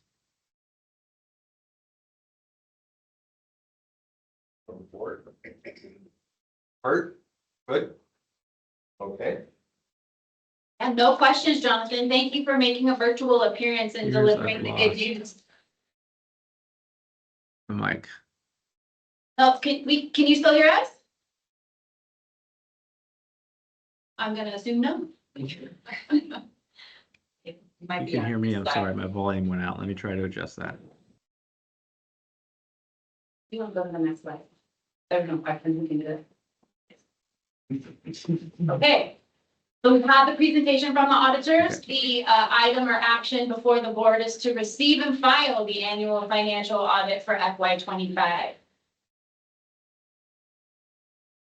That, entertain a motion to receive and file the annual financial audit for 24-25 fiscal year 25. So moved. Second, I'll second that. okay. Rochelle? Director Clement. Yes, file and go. Cox. Yes. Williams. Yes. Hansford. Yes. And President Wilson. Yes. Motion. Great, thank you. All right. Thank you again, Jonathan. I appreciate your virtual appearance here. Oh, thank you. Hope to see you soon. All right. See you soon. All right, bye-bye. I think we're done with the county. Great. Liz, thank you on your cane for position. I like your sweater, Liz. Thank you very much. Positioning us to get the highest rating possible. So. Couldn't ask for more. Kudos goes to staff. They got everything together. They got all the documents together. We're in a much better routine. And so getting through those audit deliverables has been a lot faster. And I would like to continue to beat that timeline. And so get here a little earlier next year and try to apply for some awards. Thank you. And with that, I believe now we move on to review and approval of the revised employee evaluation system. Is that correct? It is correct. Thank you again for the welcome board of directors. We had discussed this at length at the last board meeting, but I will provide another brief review of proposed changes and modifications and logic behind some of my decisions. The evaluation system as it stands today was implemented somewhere in the 2018-2019 timeframe. It was a pretty substantial transformation for the agency that there had been no real formatted evaluation system prior to that. And so at the time it was seen as a good way to implement some core values. The system also included some availability for bonuses, performance-based non-based pay incentives for high-achieving employees. That was tied to a previous comp class prior to the one that we implemented this last FY. And so because of that, it got rolled into the discussion of comp and class this time. And so part of the management commitment in comp and class implementation was to revisit the evaluation system and to revisit the non-based pay compensation incentive. We also had a pretty substantial workshop with a lot of really invested staff early last year in the process of creating new mission, vision, and a set of guiding principles. Staff felt very strongly about some of the stuff that we came up with. Unfortunately, the timing was a little wonky with the comp class implementation and being tied to the non-based pay. So we made a clean cut and decided that January 1 of 26 was going to be the day we did that. So it's been my goal over the last several months to look at the evaluation system, identify new changes necessary. The changes, obviously, core values have been replaced with guiding principles. Those guiding principles were derived from comments and workshops with staff. So a lot of investment in that. I believe it's a good reflection of the culture that a lot of the agency staff want to embrace. I did take the opportunity to refine rating criteria. I have a bit of a passion when it comes to these things because evaluations are something that effectively has been compelled on the public sector, and as a result, my experience and my past with evaluations has been they're very rote and they're not very functional. I'll put it that way. And so I believe that they can be made functional. And I believe that, some of the changes I've put in here hopefully make an inroad into making it more functional for us specifically. We are always attempting to make something that is subjective, which is how am I doing, into something as objective as possible. Which is going to be a long road for this agency in general. It's very difficult to say whether someone did an excellent job or an exceptional job. So we've created some systems that the supervisors and managers can use for doing evaluations that offer the employees the opportunity to actually apply themselves in ways that will make measurable difference. And as we discussed last time, I've got specific language in the evaluation system that identifies I want to see at least 2 specific examples of how someone was excelling in order to get a 4 out of 5. And I want to see 3 specific examples to get a 5 out of 5 with a specific link to how that person's actions impacted the culture of the agency. The converse of that, any score below a 3, I want to see a lot of documentation from the supervisor that they did everything they possibly could to communicate to the employee where they needed to improve, and the emails, whatever kind of documentation and records they can provide that, because I believe that, an evaluation is the last resort. The first resort is good, open, honest communication between supervisors and their staff. I asked for that, and then anyone that wants to give a score of 1 has to substantiate it with some disciplinary action that's happened that has not been effective. So there's a little bit more definition there. I'd like to empower the supervisors to be able to run their units, and I think that feedback I've gotten from the supervisors is that this would help them in that process. The other thing I've made is I've made some changes to the non-based pay performance incentive. As I mentioned last month, I had the options all the way from leave it as is to completely eliminate it. With completely eliminate it being the default, I had a lot of meetings with the managers and the supervisors, and I got a lot of feedback that they believed it was a very powerful tool if there were some modifications that could be used to promote better culture at the agency. So I sat down and worked with a few key people and bounced off, and then I provided some information at an all hands meeting on my proposed changes.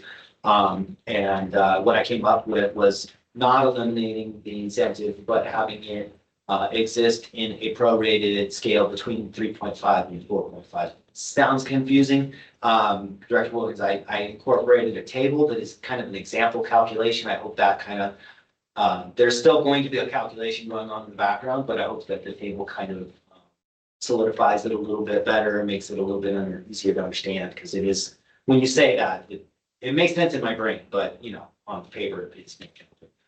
Also to be noted with that is there were some discussions we had in the last board meeting about what is the criteria for people getting a pay step increase. And I agreed that probably is something that needed to be addressed. So in this modification, I made it so you need to get at least a 3 in order to get your pay increase if you're not already topped out.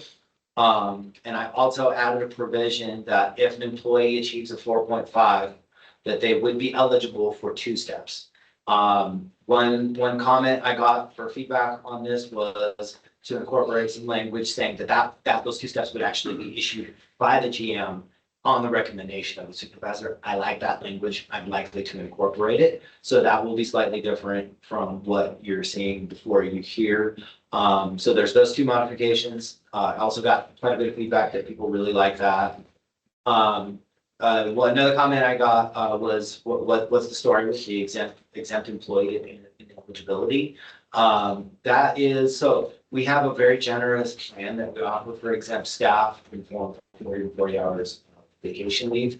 And given the dynamic associated with implementing comp and class and cost associated to our operating budget and what I would perceive as a very competitive package that the board has allowed us to offer staff, with feedback from those that were impacted, believed that there was some cultural and political capital to be gained by eliminating individuals that were exempt from that pool. So under the current policy, there will be no provision for that for exempt staff. So that's, again, we are committed to revisiting this on an annual basis. If there is issues, I'm not above revisiting. So, and then I did a substantial work on adjusting the weighting criteria. I will say my initial criticism of the system as it is set up is that there is a lot of things to be evaluated on.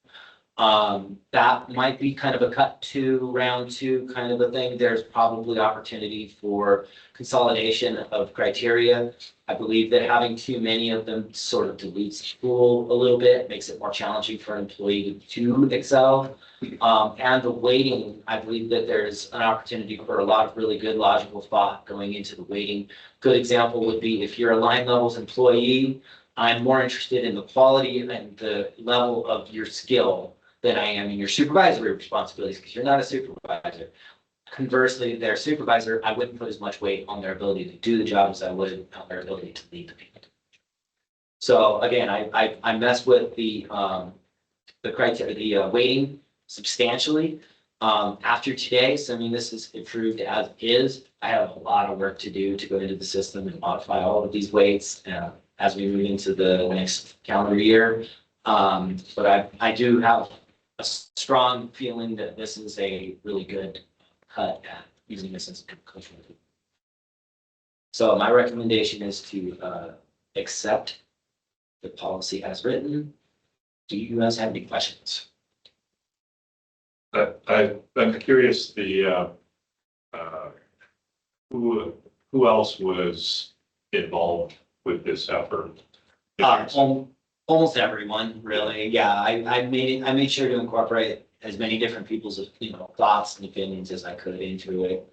For instance, there's one particular employee at the agency that's just killing it, not maxed out. There's absolutely no availability for them to really, excel. And so that's the logical story behind why we ended up with the 4.5 back from one of the supervisors. And I've tried to stay kind of clued in and have lots of meetings with the entire staff to make sure they know where my thought is on it and the logic behind it. So it's been a group effort. Yeah, I'm noticing we don't have a full staff at the moment either. And so No, we don't have a full staff. We're in opposition, but also being that there's been a fair amount of socialization of this with the staff already. Yes, and I've actually, when did I provide that training, Ryan? Maybe September? I provided all the supervisors with pretty substantial training on my expectations for their doing evaluations. That's false. Um, Yeah, and this was part of that discussion, so. I've got a couple of questions. Comment first, thought process that goes into this is a lot. I really applaud you embodying as many people as you did in it. It seems complex, and so it'll take a while for it to kind of embed itself, right?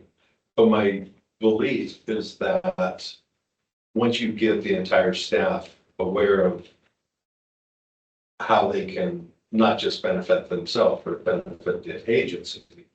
And it seems to me like a lot of what this is trying to do is incentivize creativity and think outside your immediate job. Correct. And I think that that's the point that a really healthy organization needs to get to. So I applaud you for that. One of the questions on the cover that you did under fiscal impact, the last sentence. However, it is difficult to predict how the revised rating criteria will influence overall evaluation scores and some subsequent incentive distributions in future cycles. Yeah, That's a lot of stuff that I'm not sure. I So- understand. what I wanted to bring to the board was a cost comparison. I wanted to say what the fiscal impact was going to be, an increase, reduction. And I was grasping at those objective straws again that didn't exist. Reason being, we're implementing a new evaluation system. I'm providing new expectations to the supervisors. I have communicated to the staff that what I want for them is to all achieve high scores. And I think that's best for the agency. So if that initiative is successful, then the scores aren't going to be what they were last year. They're going to be better. They're going to be, it's very difficult to say. So Liz ran some numbers for me. We looked at the comparison and realized it's difficult to say that there will be a cost reduction because of the exempt employees being excluded for it. That's a guarantee. But if all of the scores increase by 20% compared to last year, then it will have one effect versus they stay exactly where they have. So I didn't want to commit to, but it's not going to be. So we didn't expect like a 7.35. Correct, which is where I want to live, but I can't. So. Okay. Thank you. Further questions, comments? No, just, I think in terms of a comment, having criteria that can be communicated to individuals regarding, how they will be evaluated, I guess that's positive. And I think having, some correlation to your evaluation and your pay rate, I think those are positive steps that we're moving towards, or that we're refining, I should say. Good. It's good. Okay. Yeah, I understand the cost benefit issue and how do you get to a number. My personal view is this policy is going to improve the accountability and hopefully the efficiency and effectiveness of the staff. If that's the case, then cost is not simply a dollar value. Efficiency and other improvements will be huge. I'm also a big proponent of pay for performance, but also moving out people that aren't performing. I mean, we've had a lot of issues over the last few years at the agency, and it'd be nice to take the right, well-documented path to improve everything across the board. That would be my comment. Thank you, Bert. Other comments, questions? Well, seeing none, it doesn't look like we have any public comments. I would entertain a motion to approve the revised employee evaluation system. I'll make that motion. Okay. Would you give a second? I'll second. Okay.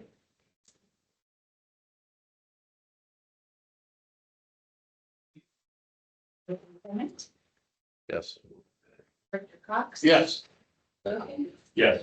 Chancellor, and President Wilson. Yes. Thank you for the hard work that you put in. And looking forward to supervisors and managers really embracing it. Very excited. Everybody. Yeah, very excited. And now I believe, Jason, you're still on with It's still on, yeah. So before you, I've provided a quote for services, professional services from Chevy Smith. They are a consulting firm that provides these kinds of services for public agencies. A little bit of the background behind why I initiated this. I'm a big fan of strategic initiatives done well. I'm not a big fan of strategic initiatives that are flowery and colorful and don't translate into actuals. So what I was hoping to get out of a strategic effort would be clear, concise, actionable initiatives that we can grade ourselves on. We can say we gave ourselves an expectation of accomplishing X, Y, and Z within a period of time. When that period of time is up, we look back on that and we say, how successful were we? How are we going to be more successful next time? And I believe that, when we're talking about big picture stuff like culture and CIP, I believe they're married. I believe those are two very, very substantial things, and they kind of have to grow at the same pace. Otherwise, we have a project with poor culture, or those we have culture without attention to call the projects. So I want to have a plan that allows us to tie departmental focus and agency focus to an overall plan that has 3 or 4 really high value accomplishments that we can work towards, so that when we're in December of next year, we can look on the board, we can have our scoreboard, and we can talk about all the amazing things we got done, and we can talk about recapping the ways we can improve in the next year. The intent of a strategic plan is that this is a device that can be used for training focus, for budgeting focus, for capital focus. It is a question matrix through which you can filter decisions. You can say, there's 2 paths, and you can use your strategic plan as a matrix for determining which of these 2 paths better helps us achieve that goal.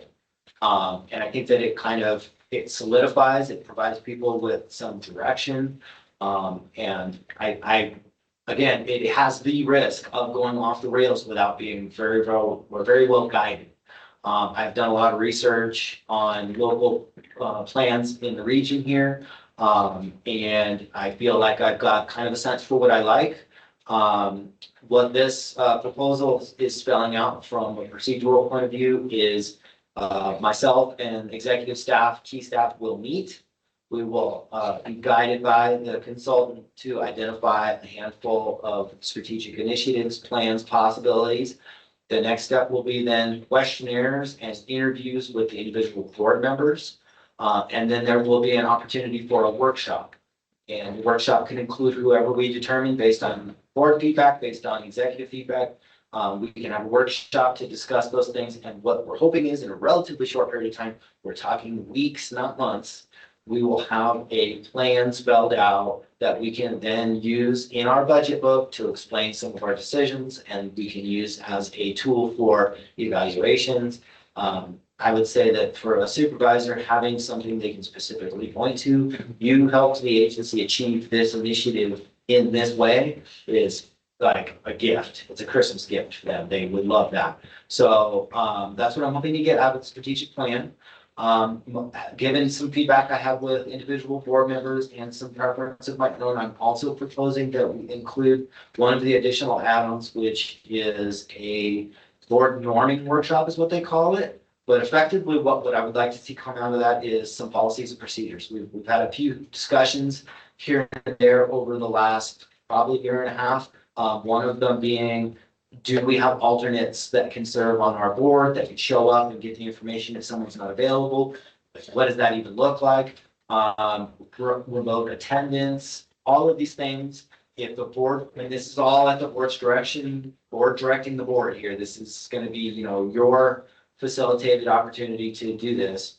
What would come out of that could be very impactful. So I'm proposing we do that. I think there would be a lot of value gained from that. We can always carve that out, choose not to do that, but I would prefer to do it. So what we have before us is, the proposal as they provided it. $35,000 not to exceed, I believe, or did I give it a 5? Yes, 35,000 not to exceed, which includes a 5% contingency. That number includes the board, Correct. workshop. Yep. Okay. Board norms, values, and governance. And then I saw another, optional task, I'll call it, which was the vision, mission, value review and update. So you're proposing that be a part of the work scope as well? I am not, because we just did that. Okay. If the board would like me to go back and include that in the quote, that's certainly something I can do. I'm not suggesting that, I was just wanting. Yeah, no, I'm not recommending that. Okay. I support both of them. And, The visual mission. no, the board workshop and strategic plan. Because in my opinion, where the agency is headed right now, I think it's critical that something like this is in place because it really shows transparency. I'm sure it's on our website somewhere, but it's also, for me, that guiding, it's kind of the guiding light for the entire thing, whether it's staff, management, supervisors, executive, board, that's kind of the direction. And I think this allows us to get to a place where we're all on board with it. It's all our input and make it happen. So I think it's needed. And I've also seen, I may have mentioned this at the last meeting, LAFCO put together one last year, the SB 24-28, and it's got a plus after it. I'm not sure what the plus is, but it was an award-winning strategic plan. And that is kind of what we go back to look at what's going to be achieved, what we want to achieve in the previous 4 years. And I think this plan was critical for us. So I just think it's a great idea. So that's my comment. Dale, any? We just did one. At Olympic Valley? Yep. Very, very worthwhile. Critical in long-term planning. Yes, for this as well. One other question, there was also a community engagement, like optional task, Yeah. which for cities that are maybe broader, have a broader focus and mission, I would see that being more useful. I didn't see you recommending that as a portion of the optional task. No, the main reason for that is part of the nature removal project has a very, very large public interaction component, so we don't want to adopt that for. Yes. Okay. Bert, any comments, questions? I'm fully in favor. Thank you. Catherine? Yeah, I'm there. Okay. Well, I'd like to make a motion that we approve in the amount of 35,000. The strategic plan services of type Ricky and Smith Associates. that's a tough one. It is. But somehow every time I say, How'd I do? try Pepsi, it makes me. Try Pepsi? Yeah, so I'll second that. Okay. That was Michelle. Director Clement. Yep. Yes. Casper, yes. And President. Yes. See you, Charlie. All right. Hey, Charlie, go ahead, see it.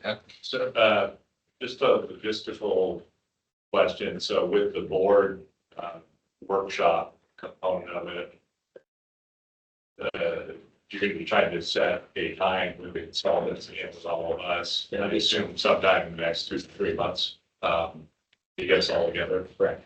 Are you trying to get us all together like in person? Because I know that's the times Dale is out of town. Yeah. I come and go, but you know, we'll just see how it, you know, not like the wind. Sure. We'll just see how this all pans out. Yeah, I prefer in person, but if it's desperate, get them on the giant screen. Yeah. I think we can manage. Okay. Great. All right, and with that, I believe we have the department reports, starting with operations.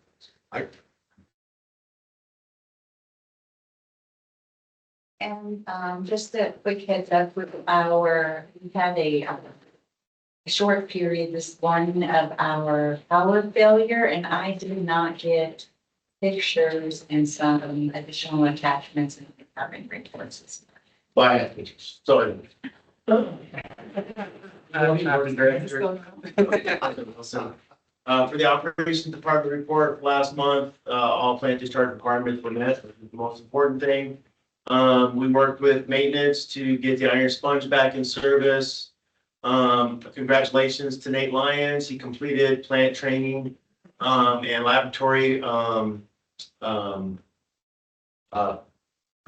proficiency testing so that he can be the designated operator in charge here at the plant. He's one of our newest staff members. But he's put a lot of time and energy and he's done a great job. He's already got a certification level to bring him up to that. So congratulations to him for all his hard work. And then worked with the maintenance to repair the 3 water system, which used to be our 1 water system, which is now back up to our 2 water system. So anyway, and any questions for our operations department? Yeah, someday I'll have to explain the 1 water, 2 water. But not today.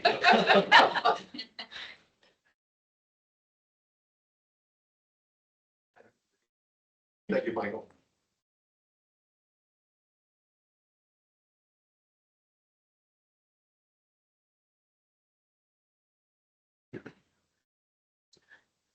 Morning, President Wilson, Board of Directors. Filling in for Paul Schaus, who's out today. I'm the UNI supervisor here at the plant. Report accounts for the month were pretty flat, pretty standard.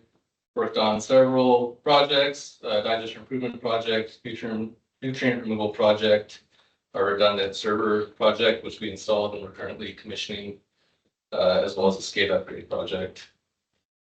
Couple of things, key maintenance activities for the month. We repaired the iron sponge, which had failed, and it was going to cost $169,000 for a new one. It has to last another year, 2 years, something like that. So we were able to repair it in-house, doing some welding and some coating. As Mike said, repaired some 3 water well pumps and installed a new plant air dryer. That's pretty much it. So, great. Any questions? Questions, comments? They have a lot of pictures, but Good. Yeah, I saw. Does the air dryer do exactly that? It dried the air? Yeah, pretty much. It's for the air compressors and the electronics on the old one failed, so, and it's obsolete, so we'll buy one. But it's important for keeping plant instrumentation, keeping moisture in the instrumentation costs for it. Thank you, Brian. Yep, thank you.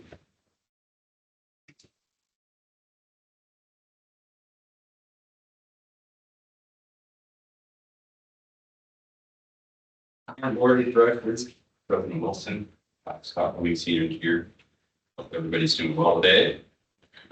So on our items here, some recurring things you're going to keep seeing for quite a few months looking forward.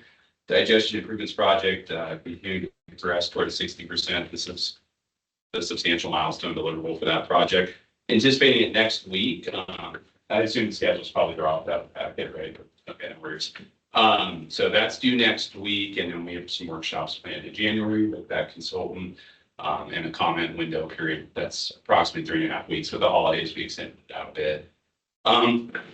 We also have some ongoing work. We did send over the comments from legal in the contracts for the equipment procurements for them to negotiate back and forth before we come back to the board with proposed equipment procurements that are pretty substantially large pieces of equipment that we're looking to effectively sole source because they're very unique to this industry. So there's two in particular, that's a waste gas burner or flare, and then the linear generator. And with that will accompany a presentation, the justification, the cost, and return on investment specifically for the linear generator.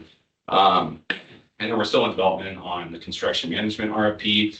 I'm still waiting, particularly because with these construction management firms, they like to set dates out pretty far in advance. And the dates are still in flux as we finalize digestion improvements with the spring design window. So once we have a well-established set point for a bid ready set, then we'll help more specifically when a construction manager's likely to get an EV on site to do that construction work for us. So while I want to line them up, I also want to time that well so that we're not prematurely giving them schedules that aren't accurate for the project. Nutrient removal improvements. We've been meeting regularly. We have ongoing weekly meetings with the core design team on that. They're basically wrapping up the data request and reviews. Ops has been super supportive, providing access to our operations basically database that contains all those flows and nutrient information that they need to do their design information memorandums. And then we've been meeting with Brad, Liz and her team over there have been working with public outreach groups specifically on the branding message. So looking forward to having her present the, I don't even. Well, thanks for that. The concept. I'm volunteering you. Well, not. Network upgrades, this is one we haven't talked about much. So we worked with Jacobs on multiple tasks over the last 2 years. One of those was the conceptual design report that was completed back, I believe in February. Ryan jumped in later on with that. And Paul Schaus, who's not here. Out of that, the agency needs to install a single mode fiber ring. This is basically a system that communicates all the different remote pieces of equipment back to centralized hubs that we communicate back and forth, and then operations can remotely control those pieces of equipment through like a control system. If you've seen it up on the screen before, we call it like a human machine interface or HMI. So the agency is looking at modernizing all of that network fiber to single mode. And so with that, there's 3 phases planned, the first of which is budgeted for design work to occur this spring, summer, and then get built. It's a pretty small job as far as physical actual work going in. If you've ever seen fiber optic cable, it's small, but it needs to be pulled throughout the facility, and we need to install patch panels for it.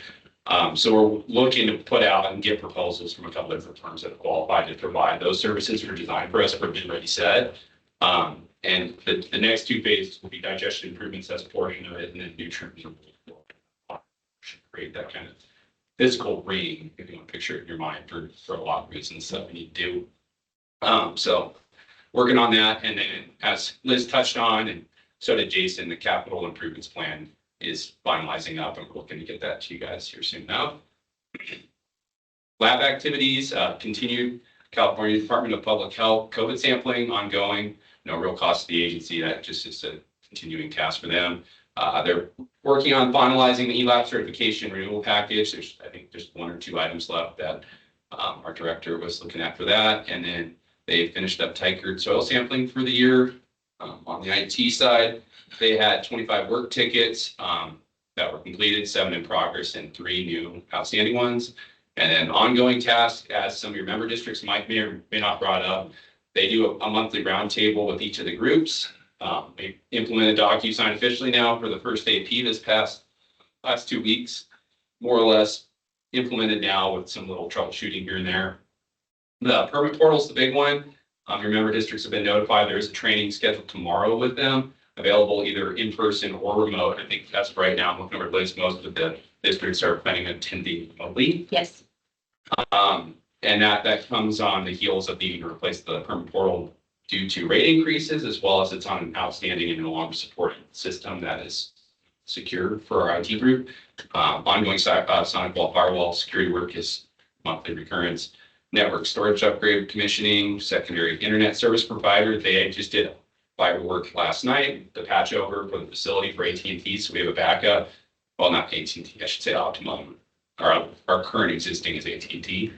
And then working on zero trust network architecture stuff, a couple of things in there. And I think other than that, I just had to attach it to the schedule, sir. So Scott, what do we test at Tiger? So, we have leases with Tiger that were established over the years. In those agreements, there's basically requirements for them to restore the grade of Tiger up to a certain set elevation. So they bring import soil. And over the years, there was discussions about certain naturally occurring metals in the soil that, exceed the levels that are considered like normal. Basically, Jason can talk more about the specifics of it, but, I think they exceed threshold be considered hazardous waste, correct? With barium in particular. So, but we also test for other things as well, so like oil and gas. So there was concerns way back when Tiger was taking import materials in that would not otherwise be acceptable. And we're going to take ownership of that land eventually. And so we want to make sure we're not inheriting a hazardous waste pit in a sense. So we sample their imports on a regular basis, typically monthly, with soil samples, and we send them out randomly. So we do kind of polls on their piles. And then if one of them tests hot, we have to go back, they have to remove the pile, and we do confirmation sampling that has been removed out. So it's something that was worked out over many years of, as I think probably some of the board directors here dealt with litigation between ourselves and Tiger to come to an agreeable settlement on how to proceed with this. So, Let me ask you something, Scott. Are we still adhering to the agreement we had with Tiger? I don't know how long ago, but this barium and this contaminated soil issue was a real royal pain in our ass. And it was a monumental thing to get through, if you remember. And we established some guidelines that the EPA approved, and that are we in a regimented testing regime to see to it that we are fulfilling our obligation as far as the agreement we've had with Tiger? yes. So are we checking every load or just periodically checking loads? So the sampling quantity is dependent on the number of loads that come in. So we do not test every load. We take basically a sampling sporadically of the piles that are coming in to test for those. So, and it's all established in those specific requirements, the number of samples collected based off the number of imported piles, cubic yards. And for the benefit of the other board members, well, I wasn't on the board at the time that this was being dealt with, but it was basically naturally occurring barium. It was, I think, primarily out in Marks Valley. Yeah. So people were building houses, doing the excavation work for it, roads, the infrastructure out there. Some of that soil material was being backhauled to Tiger for disposal. And then it became known that this naturally occurring barium level was higher than, certain thresholds that have been established. And then that's what it's all about. It wasn't like it wasn't like soil that, a bunch of fuel leaks that happened. Hydraulic into it gets stuck out there. It was a naturally occurring thing, but it's at a higher level than. But to mediate it costs this agency hundreds of thousands of dollars. Yeah, and those guidelines Hundreds of thousands. aren't just the state mandated levels for barium, but at that point it was established to regulate not just that, but also EPA's, basically for oil and gas and other fluids as well. So, and we do occasionally have hits on certain things other than two. When was that, Scott? That fiasco? Oh, Jason, when does that lease agreement settle with the amendment? It was an amendment to one of those lease agreements. I can pull it up, but 02 era. early 2000. Yeah. So it will be an ongoing indefinite thing as long As the Indians would say many, many long ago. I'm still in high school then. Any other questions? I don't think so. Thank you very much, Scott. Makes me And thank you feel- for all the extra work you're doing. I really appreciate it. Hey, look who's Oh, look who's back. Good morning. We're still okay. And before I jump into my administrative department report, I found the answer to Catherine's question, why I had a little bit of time and I was totally paying attention to the board meeting. To back up regarding the non-spendable reserves, it is in the reserve policy, so I apologize I couldn't get to that tab while I was standing here. It's required reporting in those categories by the GASB standards, which then also reminded me I did make that word up and I felt better about myself. Non-spendable category are things like if we had a true inventory where we needed to, we had it on the balance sheet. Right now, we just buy our inventory and store it in an inventory warehouse. If we had prepaid accounts, there were a few prepaids when I got here. They didn't seem necessary, so we got rid of them. If we had a long-term receivable or if we deferred any expenses. So right now, the agency doesn't have anything in that non-spendable reserve category, and it's really an accounting report that we have to include there. So nothing that we have now, but I'll make sure that if we do get one, that we'll bring it to the board and talk about it a little bit more, that we found something that fits in that category. Okay, I don't anticipate it, but accounting law makes us talk about it in that fashion. Okay, now onto the admin department report. The most exciting thing I have to report on this whole thing is that we have a safety and compliance administrator starting on January 12th. I couldn't be more thrilled. A lot of work piling up for this person when they get here. Overall, we did the general finance activities that we are supposed to do. We wrapped up the audit, which you had delivered to you. We had our standard finance committee, and really the story for anyone that has been on the team is what are you doing about the bond issue? What is your document and have you updated it? So that really has been the story. The billing information is there and the reports are in your packets. And again, anything that the general manager or the board has asked, we try to respond to. So I made this report really short. I do have one question, Sure. and it's just out of curiosity. So the scheduled agency facility tour for North Tahoe High School, what? So, Celeste in her customer service capacity has now taken on the scheduling for that. And we've always done school tours, correct? But now that we're getting ready to launch into this gigantic capital project, we're also trying to develop kind of a programmatic approach to offering plant tours. And so it was something that from her customer service responsibility, she wanted to make sure that we acknowledged. Okay, great. Can I ask one quick question? Sure. Is our new safety and compliance administrator from anywhere regionally, or did we have to find someone from far away? I believe they're from the Nevada area. I believe they're close to Reno. Okay. Yeah, so local. They worked prior for Nevada OSHA as an inspector. Yeah. Yeah, can't wait.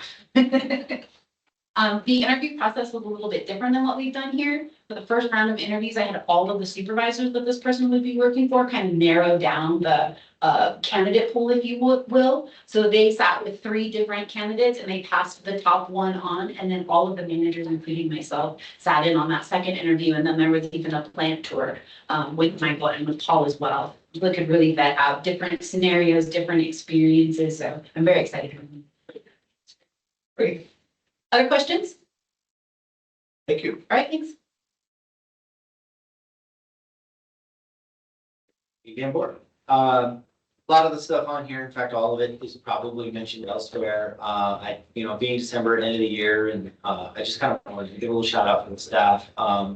We live in the trenches here. It is never ending. And I've noticed a trend of this team of really high quality people is they live in the trenches, they have an accomplishment, and they don't even want to acknowledge their accomplishment because they recognize the next thing needs to get done. I want to take an opportunity.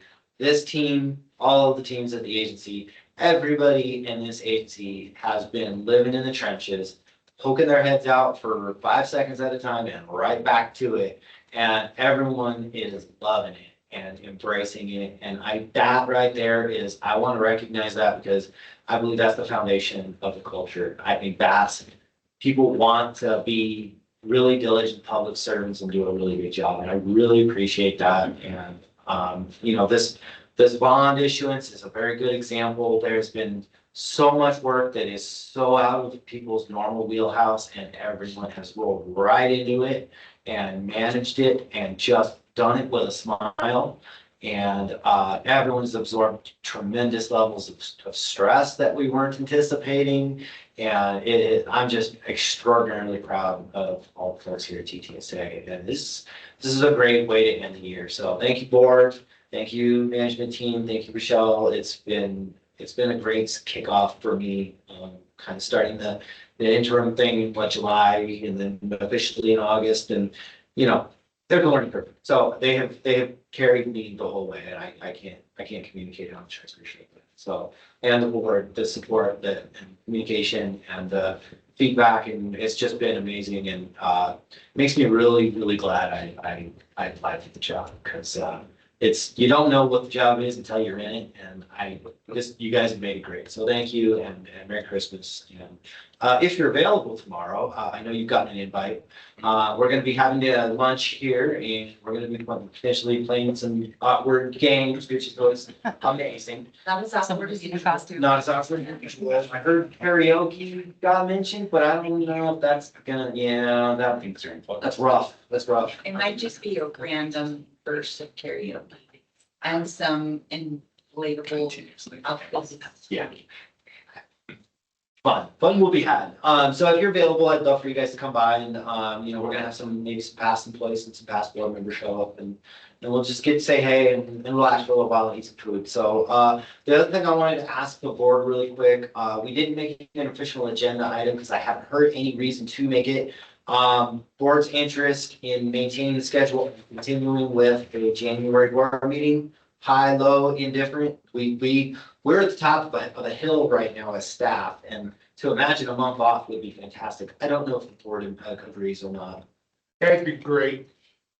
Yeah, I mean, if there's business you need us here for, we can be here.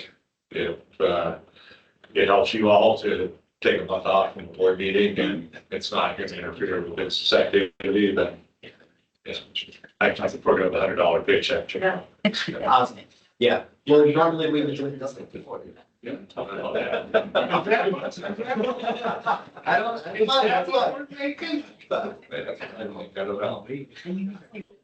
I recommend that we skip January. And if I could, Jason, I really appreciate what you're saying. This meeting kind of encapsulated a lot of hard work over the year. And a couple of things stand out to me. One is your leadership starting in July, right? These big projects that we've been working on.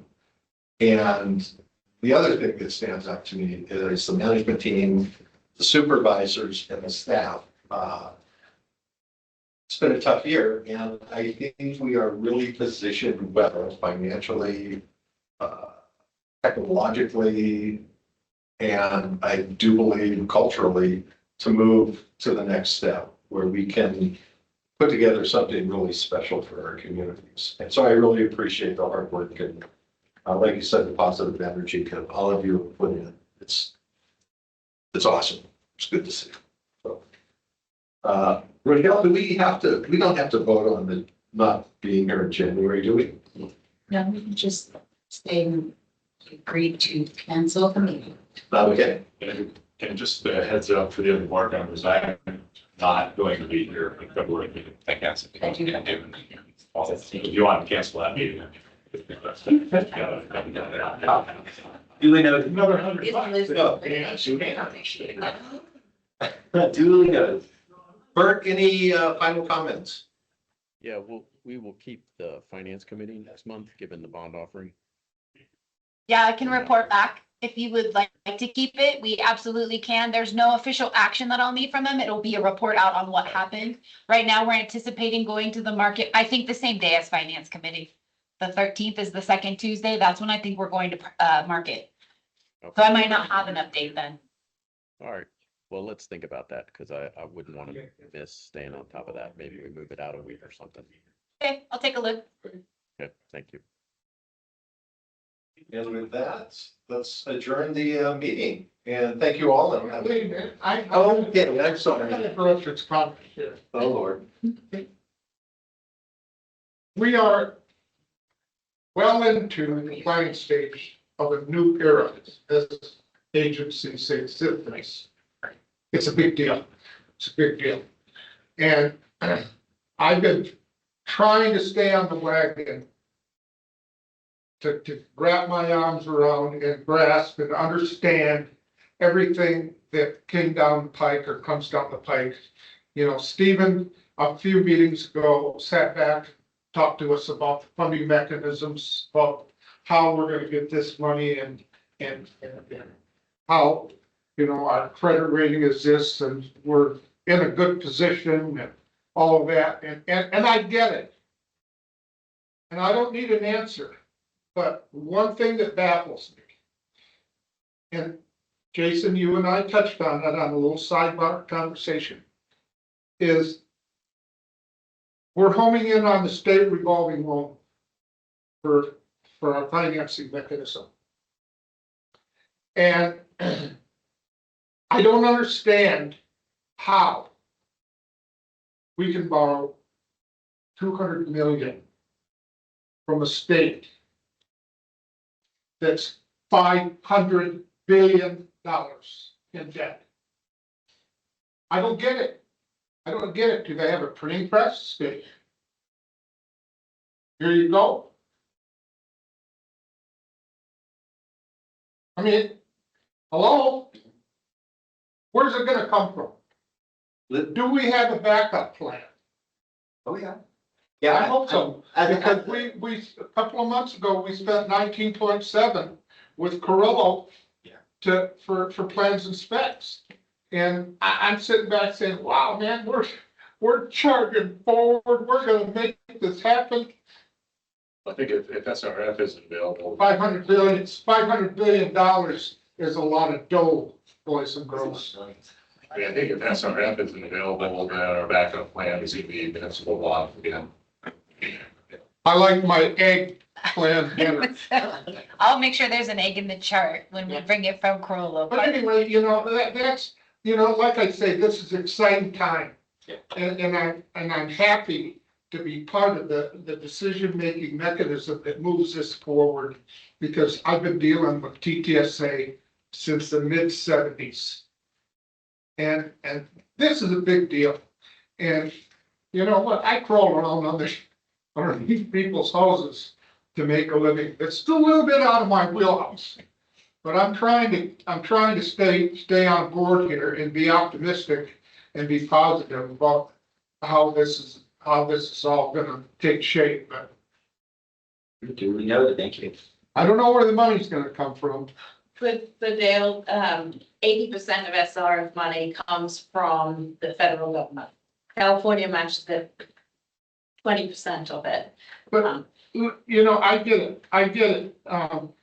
But here's the thing, in this political environment, with the state of California and the federal government, it's not healthy. It's not healthy. This is not back when we did BNR 20 years ago, when things were the political environment we're dealing with federal government in the state of California. And with 16,000 people suing Sacramento because they're living in tents and there's, I mean, and we're gonna ask for 200 mil? Well, I think that I'm gonna say, let's go. But at the same time, I'm saying, this is gonna be interesting. Right now, the bond market's cheaper, so let's go down this path and then we'll see what we Right. have 2 years from now. Yeah. that's exactly. And I think what we've done is we positioned ourselves so that people that will be funding the bonds are looking at us as, okay, so they know what they're doing. They're saying, we're healthy. And I think that's where you get that from. So, Yeah. and as Bert just said, I mean, 2 years from now, it could be a different world, but it's time to make changes. So. Yeah, well, we're chugging along. I just, like I say, every meeting, it's just another step forward, you know, and we talked today, I mean, we didn't talk about tens of thousands, hundreds of thousands, talking millions. Millions. That's a lot of money. No idea, I might be able to help you No out. further comment. I bought a Powerball ticket and I might be able to make a check donation. That direct placement loan could come into play right now. Okay, with that, let's adjourn the seven at 11:20. Thank you all. Happy holidays, everyone. Happy holidays. Bye. Okay.